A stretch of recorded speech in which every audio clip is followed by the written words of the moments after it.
Hello to today's episode of The Untold, the show where we have amazing people and we discuss all about their journeys.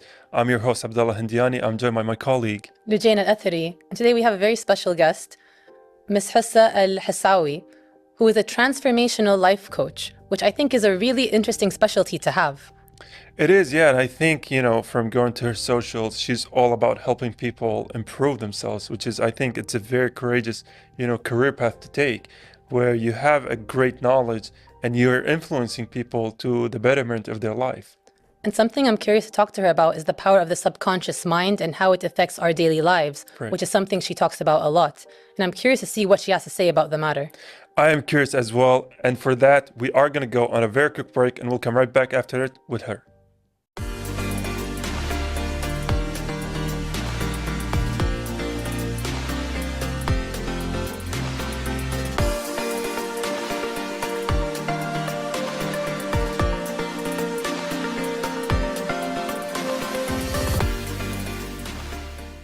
And we are back on The Untold. Thank you for joining us, but most importantly, thank you, Hussa AlHassawi, for being our guest on The Untold. Thank you for having me. I'm happy to be here.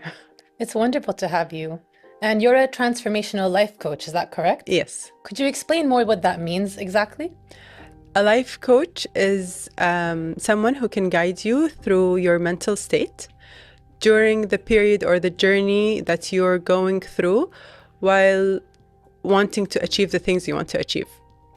So a lot of the time when we have goals, we think of what we're doing and we forget about what we're thinking. Now, what I focus most on is not just what you're thinking, but what you're subconsciously thinking. So subconscious thoughts are the thoughts that you're not even aware of. We take your actions, we take what's happening in your life, and then we assess it and then see what are the subconscious thoughts that are running in your mind. And that way, when we fix them, everything else comes easier. Yeah.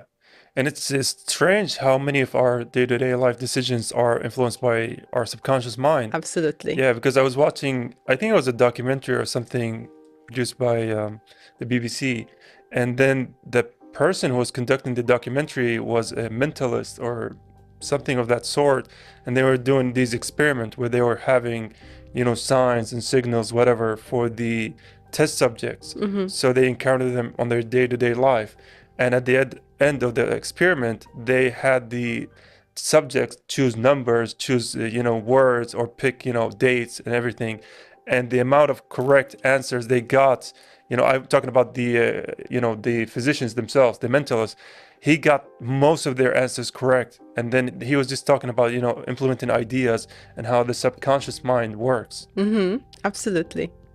I think that's really fascinating. And I think a lot of people aren't aware, like you said, of how much the subconscious affects our everyday lives. Yes. Yeah, let's just talk about your beginnings. Like, how did you first get into this? Because this is I would say it's a very unique kind of field. So how did you get drawn into all of this? Actually, it's from my life. I tried so many things. I tried doing so many things, and I excel in almost all of them. Mashallah. But for some reason, I stop. Oh. So I stopped doing it.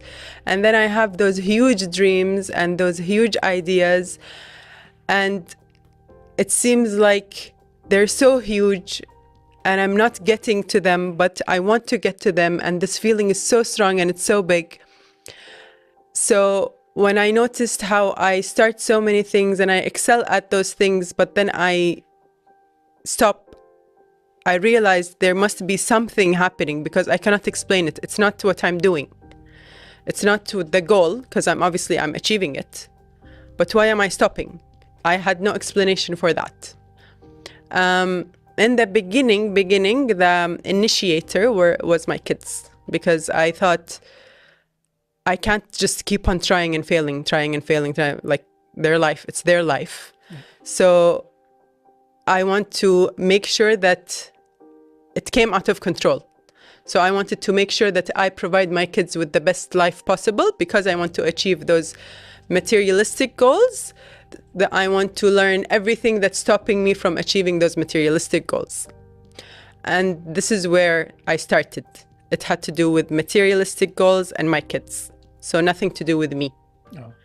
And when I started, I did a course about mental blocks, so basically subconscious thoughts.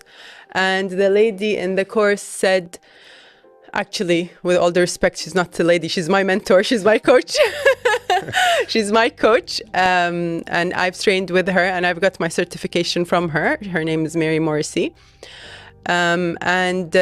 She said that she's going to mention 8 mental blocks and that we should tick which one we have. And these subconscious thoughts, she called them mental blocks because at the time we were beginners, you know? So we didn't even know what subconscious thoughts were. And she said, tick the mental block that has to do with you. Yeah. And I ticked all 8. Oh. Okay. I had all 8 of them. All 8 symptoms. Yes. And I was like, oh, okay, no wonder. No wonder I stop at any form of success that I have. So this is how I started saying, okay, no, let's take a moment. It was also another maternal decision because I was thinking if I have those mental blocks, I'm going to pass them on to my kids. So I need to work on myself and fix myself. Again, another form of control. And then whatever happens, happens. So one thing led to another and realized it's my passion. Honestly, that's amazing. And I love that you thought to focus on, you don't want to pass these on to your kids. Yeah. You want to make sure that you are your best self so that you can be your best self for them as Absolutely. well and be the right example. Yeah. That's something I think all parents should try to do. I hope so. Yeah, I really hope so. And it's hard. And I'm not saying that I'm doing it perfectly, but I'm definitely trying. I actually had a session the other day with a client and our kids are friends. So I was telling her, we were talking about like one of her beliefs and one of her thoughts, and we were like rewiring it. And I was drawing this chart for her about how this thought comes from this and this comes from this and how this wires to survival and la la la la. And she was like, oh my God, this is not what I came for. I came from something much more shallow and, you know. And I told her, you know why I stopped raising my daughter? Because I have to raise myself first. I have to start. How can I raise my daughter if I myself am not? You're still a student. Still a student. I'm not eligible to raise her. Yeah. But what I've noticed, like I know it sounds harsh that I'm not raising my daughter, but it's actually just pure science, mirror neurons. If I raise myself, she's just going to reflect that. Yeah. So, and my son too. But I mostly talk about my daughter because she's older. But it's very simple to me. If I just put the effort on myself, they will just simply mirror it. Yeah. Instead of me teaching them and then seeing something else. So like if I teach them confidence, but I'm not confident, they will mirror the lack of confidence. They will mirror my actions and not my words. Yeah. Yeah. It's like they say, your perception of the world is how the world perceives you. Yes, So absolutely. It's basically an equation of constant loop. 100%. Yeah. So when we're in that loop, the question is, what do? I'm in the loop. The only thing you have a hand over is your input in the loop, not what's coming back. Yeah. It's what are you inputting in the loop. So it's your perception. Yeah. Yeah. And speaking of your role, you know, as being a student, but now you're also, as we highlighted, you're a coach, you're also a mentor. So how did that transition come along? Like, how did you know, what was the key moment where you're like, okay, I have a lot of knowledge. This knowledge benefited me. So now it's time to, you know, tell others about it. It was when I noticed, as I mentioned in the beginning, it was purely materialistic. So by materialistic, I mean money. Yeah. I wanted to be successful in my business and I wanted to make money. Yeah. It was simply that. But when I started working from the mental blocks and changing them, money aside, I noticed what happened in my marriage. And I noticed the difference that happened in my marriage. And I noticed the bond that's different in my marriage. And I noticed the calmness that was in my house. Yeah. And the happiness that was in my house. And the lack of problems. And like how everything settled. And this was the decision, the moment I decided that I want to be a coach. Because in that moment, I realized that, for lack of other words, I saved my marriage. It was going somewhere, and now it's going somewhere else. So in that moment when I realized, I said, okay, I'm pretty sure there are 100 women out there going through the exact same thing. And I mean, I wasn't a bad wife. I was I was a hardworking wife. I studied a lot. I tried to apply a lot. We went to therapy. We did all of everything under the umbrella. But it was when I applied those teachings is when I saw the difference in my marriage and how we shifted gears. Yeah. So it was, again, family oriented. I mean, how many women are trying so hard to live a healthy relationship and a healthy marriage, and in the end, it's just their subconscious beliefs. Right. Yeah. That makes so much sense, especially I think in the way the world works. A lot of people think they have to burn themselves out to achieve their best selves, whereas it's the complete opposite. Like you mentioned that you felt like, oh, I'm not raising my daughter, but you are because you're trying. Yeah. And they always say you have to pour from your own cup first. Even on airplanes, if it's going to crash, you have to put the oxygen on yourself first before someone else. Because if you don't take care of yourself, you cannot take care of anybody around you 100%. or anyone in your life. So I actually think it's really amazing that you're doing that. Thank you. And the fact that you want to share that knowledge with people is also really good, because I think a lot of people can benefit from it. Thank you so much. So going into that, how do you help people achieve their dreams or overcome their obstacles? I hold my company, Hussa Life Consultancy. I hold, number one, I have one-on-one sessions. I have programs. So I have beginner and advanced programs. And I also have the lab, my lab. My lab is an 8-hour extensive workshop. So we meet at 10 a.m. and we end around 6 or 7. Oh, so very intense. Very intense. And we work on theory and application. So theory is why we're doing what we're doing, and then application is how we're doing it. So these are the 3 main areas. We have one-on-one, and then we have programs, and then we have the lab. I also hold, I have a retreat coming up in January. We're going to Oman. That's exciting. So all of these things, and also my Instagram account, I have a book club. I like to give the information because I always believe there is more information. So women are welcome to DM me. I coach women only, with all due respect to men. That's what you understand. That's what I understand, yes. I try to be, I think it's my what we call analytical mind. Because I feel like if I coach women, I have more effect on them.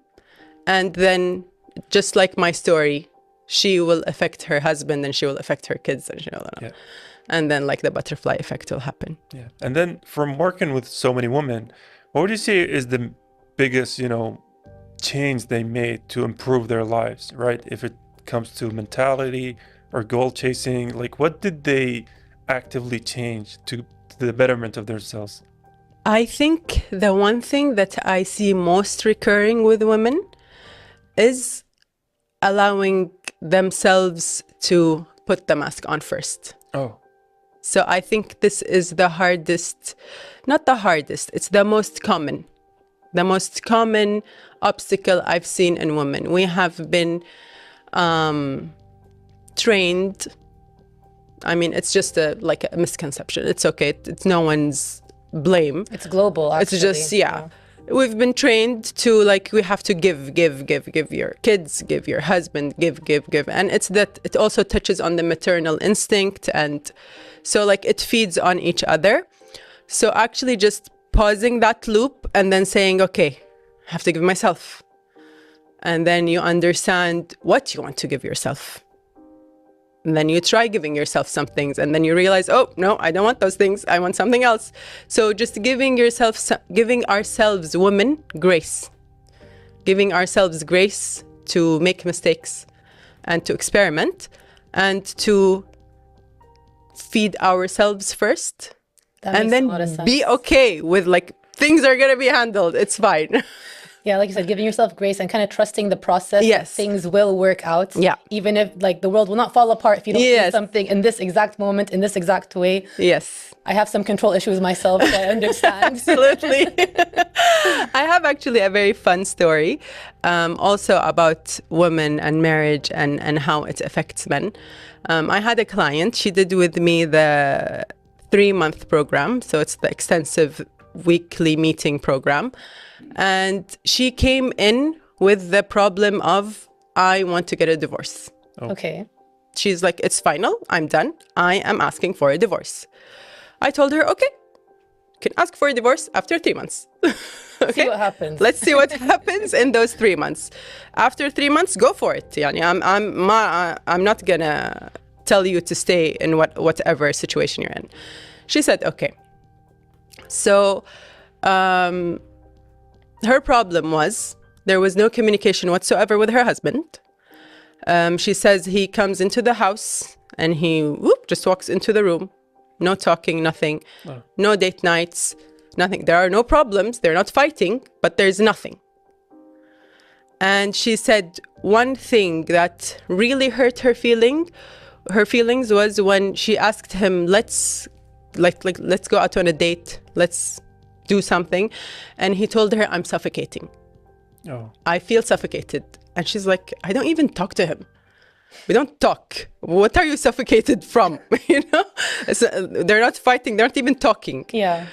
So when we did the program, it's a 3-month program. And it takes you through 4 phases. So within the 4 phases, she started putting the oxygen mask on herself first. She changed nothing in her marriage in terms of she didn't start talking to him. She didn't do a plastic surgery. Nothing changed. But suddenly he started calling her and telling her, let's go out on dates. What are you doing? Oh. No. And it was like 2/3 through the program when I told her, why aren't you bringing up your husband? Like, why aren't we talking about him anymore? And she said, oh, we're fine. I said, what? What happened? And she said, I don't know. I'm going to ask him. So she went and she asked him. She told him, what happened? Why do you want to go out suddenly on dates? And they want to drink tea. He wants to drink tea with her, like tea and biscuits, she says. And then he told her, I don't know. I feel like I can breathe around you. Oh, mashallah. And when we talked about it, it was because she can breathe. She was suffocating. Oh. She was suffocating with all the pressure that she put on herself, and he sensed it. So subconsciously that made her better, and therefore he felt less suffocated. Yes. That's a beautiful story. Yeah. Unfortunately, we have to go on a short break right now, but I hope we can talk more about this afterwards. Stay tuned. We're going on a short break.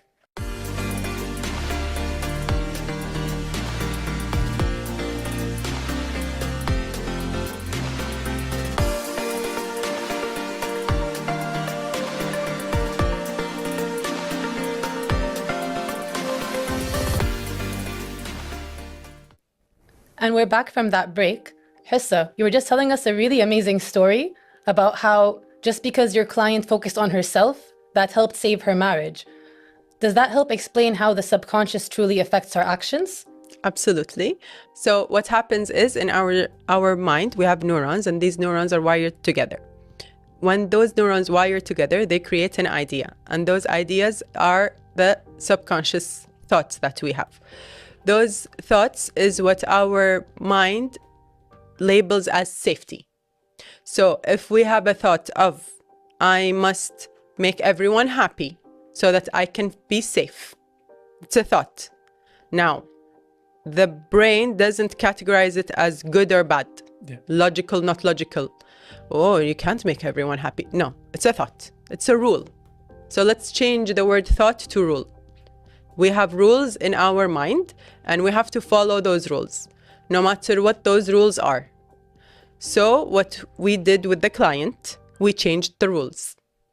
The rule was, I must make everyone happy. Everyone has to be comfortable. No one has to feel pressured around me. Those were her rules. So we changed them into, these are the things that I love doing. I love doing the things that I love doing. I feel safe around my husband. I have time to take care of myself.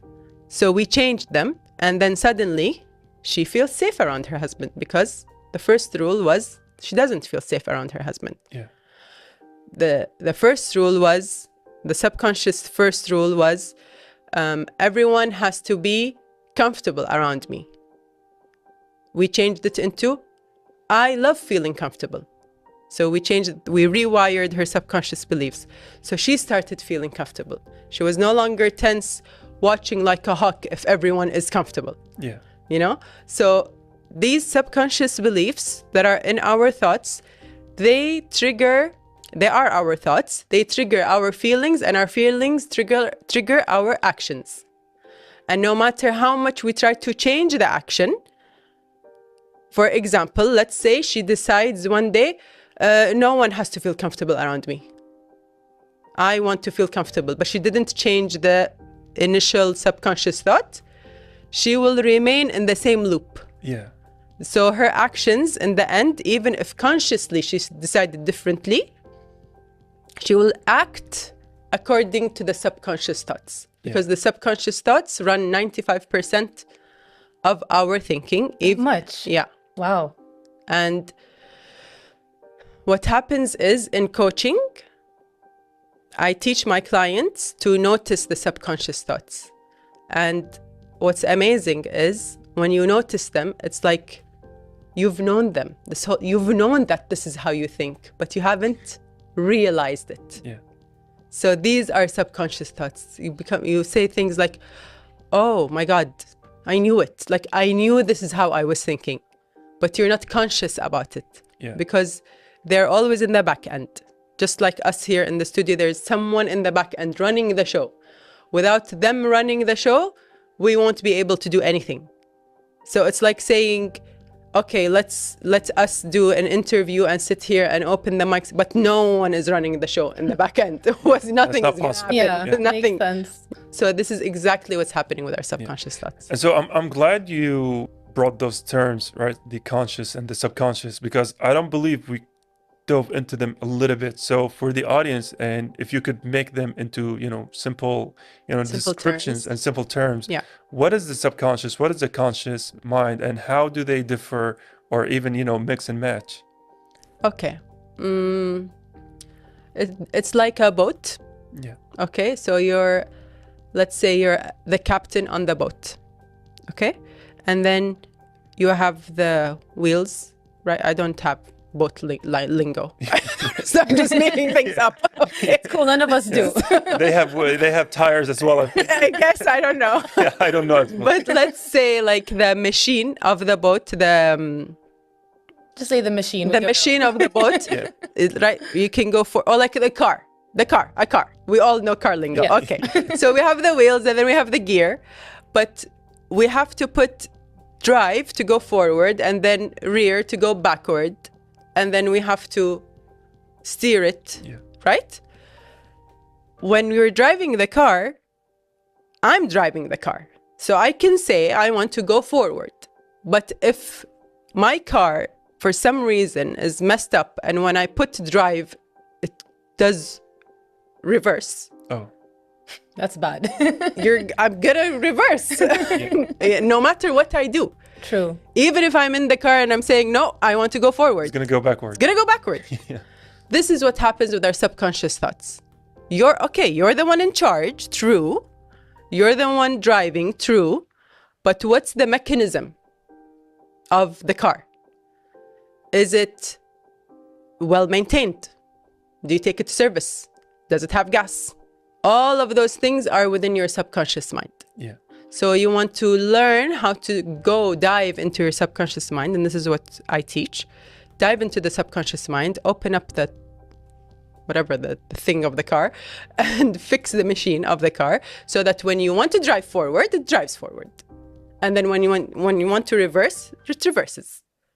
This is a good metaphor of what the subconscious mind is. But the subconscious mind also is created from the age 0 to 7. Oh. So this is an important piece of information. Remember when we said the rules in the subconscious mind is what decides what safety is to you? Yeah. So from ages 0 to 7, our subconscious mind is absolutely open, and we are just observing the world to learn how to survive. Yeah, we're like sponges at that age. Absolutely. So how do you help people overcome these kind of issues, especially if they're rooted in childhood? Because you mentioned before that you hold workshops and there's theory and application. I feel like theory is a lot easier than application. So how do you do it? Theory is not easier than I think both of them pour onto each other, because we cannot do the application without understanding the theory. I get very scientific in the theory because the application is very like not general. It's because you're going into your subconscious mind and you're finding your subconscious beliefs there, because there's only so much that I can do. I can only guide you there, and you're the one who has to decide if you want to change them or not. So theory, we use science. I use mostly science-based information so that people understand neurons, understand synaptic connection, understand what it means for neurons to die, understand what it means if they're hardwired, understand what neuroplasticity is, neurorigidity is, and all of those terms and all of those theories, so that when they go into the application, when they find resistance, they don't say, oh, I'm bored. No, they say, okay, these are my neurons. Yeah, I got to deal with it. I got to deal with it. These are my neurons. They don't want to die. So I'm just going to wait for them to die. You know, it gets easier when we understand the theory before doing the application. Yeah. And you mentioned how, the fundamentals of our, subconscious mind, is developed from the ages of 0 to 7. So, and then you also mentioned something about treating people and helping them by reprogramming them. So, is our, fundamental understanding, or is our subconscious in a treatable kind of phase, or is it, the kid I was born with somehow grew into this adult and I have to be with it for the rest of my life? If that makes sense. I think both exist at the same time. I think, in my opinion, the brain is... Not in my opinion, the brain is phenomenal. Yeah. And the brain is is God's greatest creations. And us saying that this is who I am and I'm never going to change is also saying God has created something that's malfunctional. Yeah. True. So there's something called the freedom of will, which cannot be explained scientifically. We all have the freedom of will, and we practice it even when we think we're not practicing it. So when we say, this is who I am and I'm never going to change, you're practicing your freedom of choice and freedom of will to not change. So you're choosing not to change. Yeah. So we can also practice our freedom of will and choose to change. I have a client who's 73 years old. She just started changing. Bless her. That's okay. Yeah. Yeah. And it's happening. It happened. Doesn't mean it was super duper easy, but it definitely meant that she realized that she has the ability and that she can change. The child that we grew up as, who made those rules, was learning to survive. Now we are an adult. We can choose to say, this child can run my life, or we can say it's just a bunch of neurons and I can change them because I have the freedom of will. Honestly, that's really amazing. And for instance, I spoke to someone once at uni because I was struggling with anxiety and some issues. And I would say stuff like, I have to do this, I have to do this. And she said, do you notice the language when you talk about yourself? Why is it have to? Why are you so hard on yourself? And that really transformed the way that I dealt with my everyday life. Yes. And I feel like what you're doing now is also helping people in so many different ways. Thank you. So I'd really like to thank you for coming to the show and for, the work that you do, because it really does help people. Thank you so much. I try my best. Yeah, thank you again for joining us and enlightening us. I think for a topic that, it's not being discussed that much, changing your mentality to fix your life.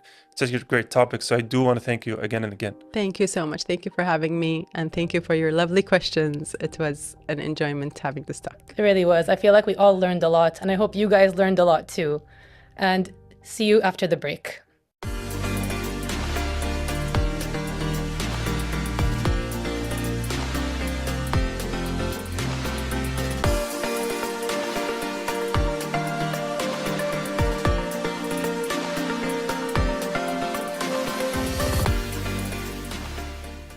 Well, that was the end of today's episode of The Untold. Honestly, amazing episode. The amount of knowledge Hussa had was beyond anything I expected.